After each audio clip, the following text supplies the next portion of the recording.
롯데자이언츠가 올해도 포스트 시즌 진출에는 실패했습니다. 롯데의 마지막 가을 야구가 조은호 감독이 있었던 2017년인데요.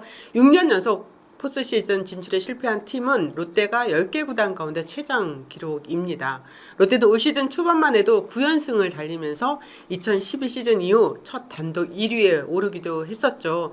봄대로 불린 롯데가 올해는 다르다는 모습을 보이기 위해 절치부심했지만 결과는 6년 연속 포스트 시즌 실패로 나타났습니다. 시즌을 치르다 보면 봄, 여름, 가을 이 상황에 따라 팀 분위기가 정말 많이 달라지는 것 같아요. 네. 가장 극과 극의 분위기, 온도차를 보인 팀 중에 하나가 롯데자이언츠가 아닌가 싶은데 롯데의 2023 시즌은 어떻게 보십니까? 초반에 정말 좋았죠. 네. 정말 좋았는데 그 좋았던 페이스를 유지를 못하고 어떻게 보면 부상 선수들이 많이 나오고 맞아요. 그다음에 초반에 외국인 선수들의 어떻게 보면 투수들의 참 안 좋은 성적이 좀 많이 따르면서 노진혁 선수의 부상부터 해가지고 뭐 안건수 선수 이렇게 부상 선수들이 한꺼번에 많이 나오면서 뭔가 좋았던 흐름을 계속 이어가지 못했고 그걸 버티다가 국내 선발 투수들까지 좀 많이 무너지는 네. 그런 흐름이었던 것 같습니다. 예.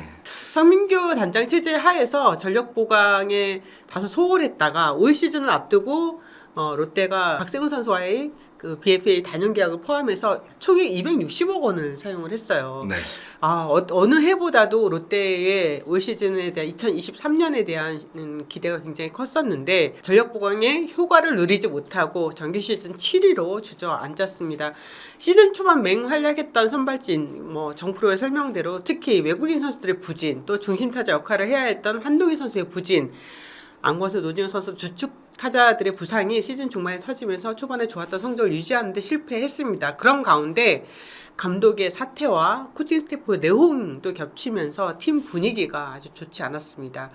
여러분 지금 표로 2018년 이후 롯데 자이언츠의 시즌별 성적을 지금 보고 있습니다. 하위권에 머물러 있죠. 7, 10, 7, 8, 8, 7. 비시즌 동안 스토브 리그 동안 롯데의 가장 큰 숙제가 뭘까요?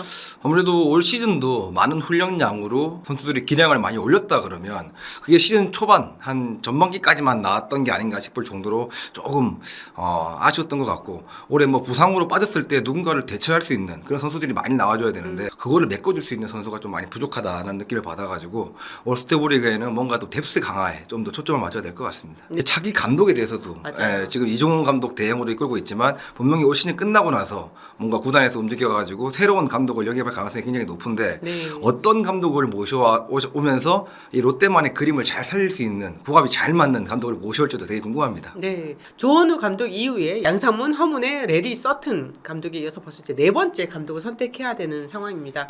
당장의 성적이 중요한 롯데로서는 지금 현재 가장 유력한 차기 감독 후보로 거론되고 있는 인물이 한 분 계시죠? 김태형 감독. 네, 김태형 SBS 스포츠 해설위원인데요. 벌써 팬들은 뭐 롯데형이라고 부르고 있고 뭐 어떻게 보면 김태형 감독의 롯데인 거치도 어느 정도 정해진 거 아닌가 싶을 정도로 얘기가 많이 나오고 있어요. 네. 근데 김태형 감독은 사실 롯데형도 있었지만 가태형도 있었고 상태형도 있었고 그렇죠. 네. 이 팬들마다 원하는 선호도가 다 워낙 그 김태형 감독한테 많이 쏠려서 김태형 해설위원은 굉장히 행복했을 것 같습니다. 그렇죠. 물론 결과는 어떻게 될지 모르겠지만요. 근데 이게 김태형 감독님이 굉장히 얘기가 많이 나오고 있지만 근데 성민규 단장이 추구하는 메이저리그 야구랑 김태형 감독의 야구랑 이게 잘 맞을까요? 제가 볼 때는 잘 안 맞지 않을까요? 왜냐면 김태형 감독님은 굉장히 뚝심 야구란 말이에요. 근데 이게 잘 맞아 떨어질까요? 그렇죠. 그래서 저도 좀 취재를 해봤습니다. 성민규 단장 부임 이후에 롯데는 현장보다는 프런트 쪽에 무게중심이 실려있는 그런 야구를 펼쳐왔다고 할 수 있는데요. 허문의 정 감독 시절에는 어려웠겠지만 서튼 감독 체제에서는 프런트와 현장이 굉장히 유기적으로 움직였다고 알려져 있습니다.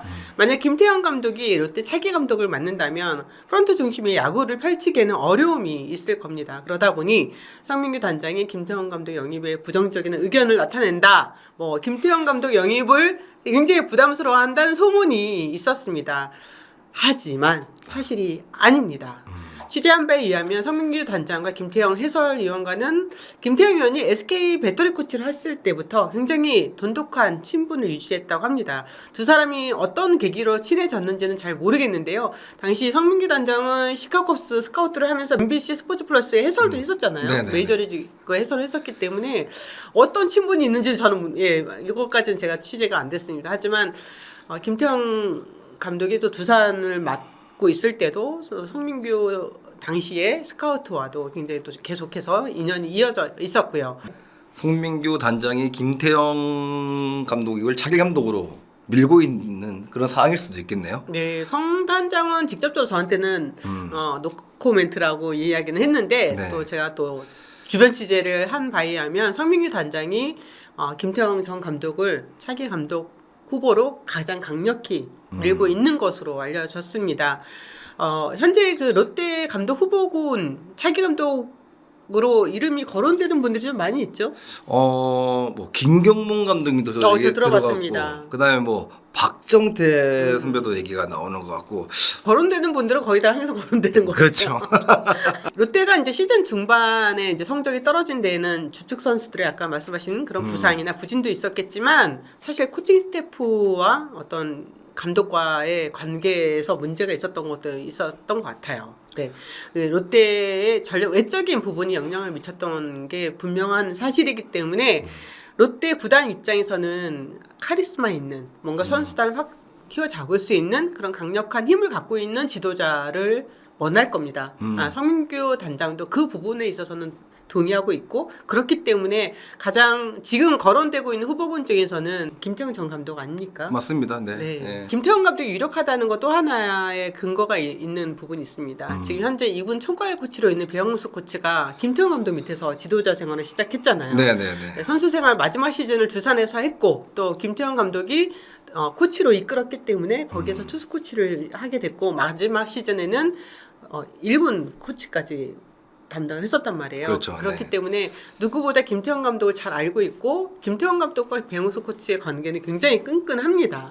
그렇다면 올 시즌에 있었던 그 전력 외적인 어떤 내용이나 어떤 불화 이런 부분들이 있어서는 전혀 문제가 되지 않지 않을까라는 생각이 들고 김태형 감독이 만약에 롯데 감독을 맡게 된다면 배영수 코치를 당연히 불러들이지 않을까라는 생각도 들고요. 김태형 감독님은 뭐 두산에서 계속 선수 생활을 했었고 코치 저 있을 때 이제 SK 코치 배트리 코치 하셨거든요.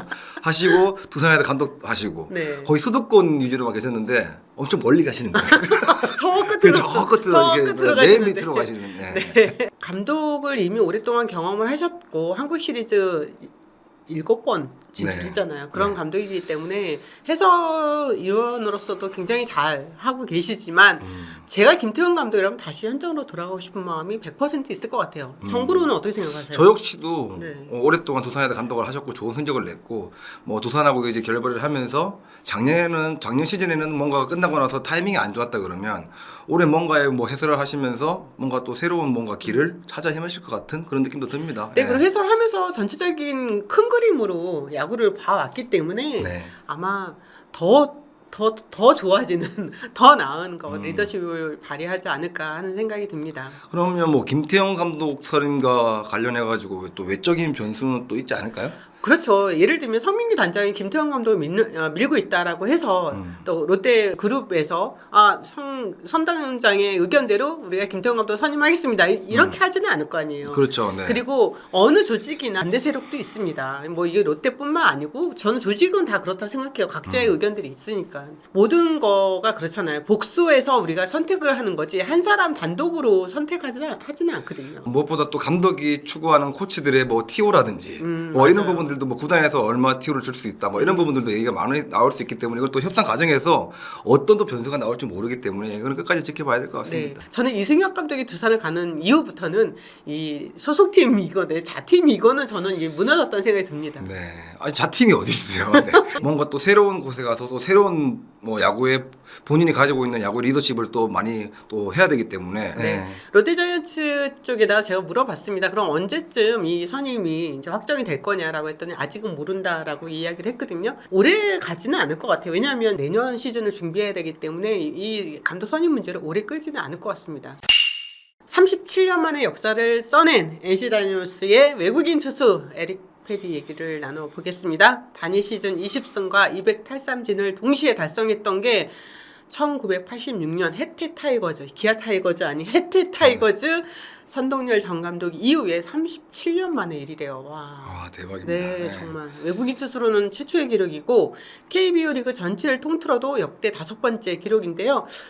저는 개인적으로 이 에릭 페이디 선수의 기록을 이야기하면서 장명구 최동원, 예. 김시진 전 감독, 뭐 선동열 전 감독 이들의 이름이 거론된다는 게 되게 좀 약간 신기했어요. 네, 진짜로 이 불면의 승부나 나오시는 맞아, 분들의 맞아. 이름. 정프로가 보기에는 에릭 패디가 지금까지 KBO 리그에서 활약했던 외국인 투수들과 비교했을 때 어떤 차이가 좀 있었다고 보세요? 뭐 정말 좋은 외국인 선수들이 왔다, 뭐 KBO를 거쳐갔지만 이 정말 내구성도 좋고 정말 팀을 먼저 생각하는, 그리고 본인이 가지고 있는 장점을 이거 시징커, 슬라이더, 뭐 체인, 이게 볼을 보자마자 저는 감탄을 했습니다. 이게 볼이 춤을 춘다는 느낌을 오랜만에 좀 받아가지고 이런 외국인 선수가 왜 KBO에 왔지 싶을 정도로 우리 송재호 해설위원님이랑 그런 얘기를 했지만 맞아요. 에릭 패디라고? 왜?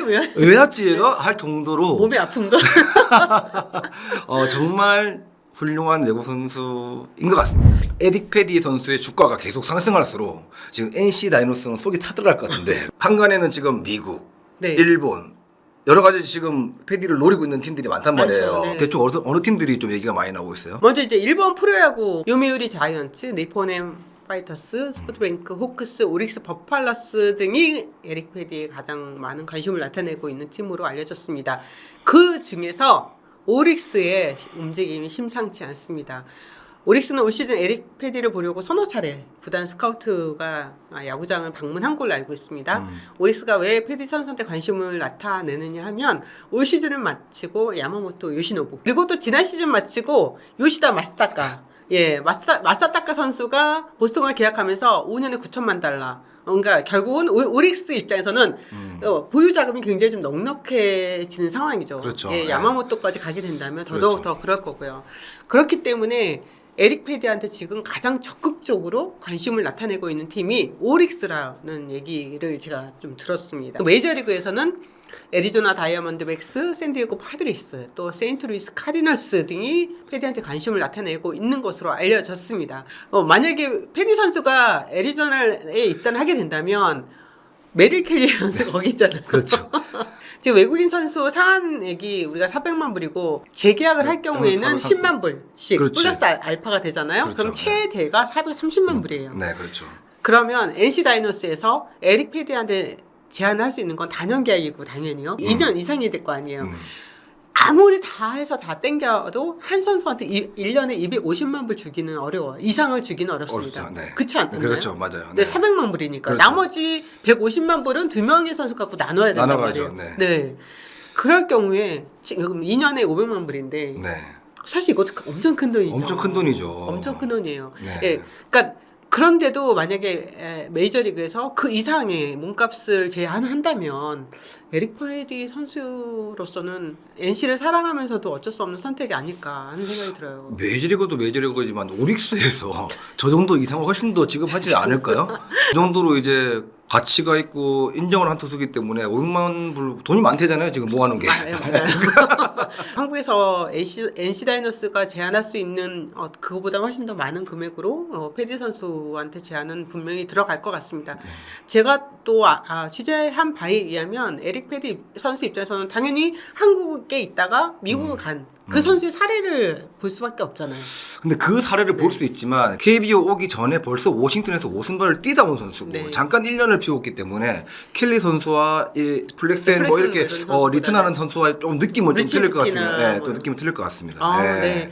정프로도 맞아요. 네. 그럴 수 있죠. 왜냐하면 패디 선수가 메이저리그에서 존재감이 없었던 선수가 아니었기 그렇죠. 때문에 네. 지금 플렉센 선수 같은 경우에는 시애틀과 계약하면서 2년에 475만 달러를 맺었고 2년간 300이닝을 소화하면서 자동으로 발동되는 800만 달러의 베스팅 옵션까지 포함을 했었고요. 메릴 켈리 같은 경우에는 2019년과 2020년에 각각 200만 달러, 300만 달러 연봉을 받고 구단 옵션이 걸려있는 2021년에는 425만 불, 또 계약 마지막 해에는 525만 달러 소진하는, 그리고 하여튼 메릴 켈리는 굉장히 계속해서 연봉이 상승되고 있는 상황이에요. 그렇죠. 그리고 루친스키 같은 경우는 지난 겨울에 오클랜드와 1+1, 1+1년 800만 달러의 계약을 했거든요. 그렇다면 일단은 기본으로 연봉이 3,400만 불은 당연히 이상이 돼서 올라갈 수밖에 없는 거겠죠. 근데 최소 500만 불은 바꿀 거지 않을까요? 그럼 왜냐하면 오릭스가 있는데. 올 시즌에는 뭐 이정우 선수의 미국 진출에 대한 관심도 굉장히 클 거고, 또 남아있는 지금 에릭 패디 선수가 한국일지 미국일지 일본일지 이것도 굉장히 관심이 클 것 같습니다. 안녕하십니까. 하나이글스 노시안입니다. 아,兄弟，呀！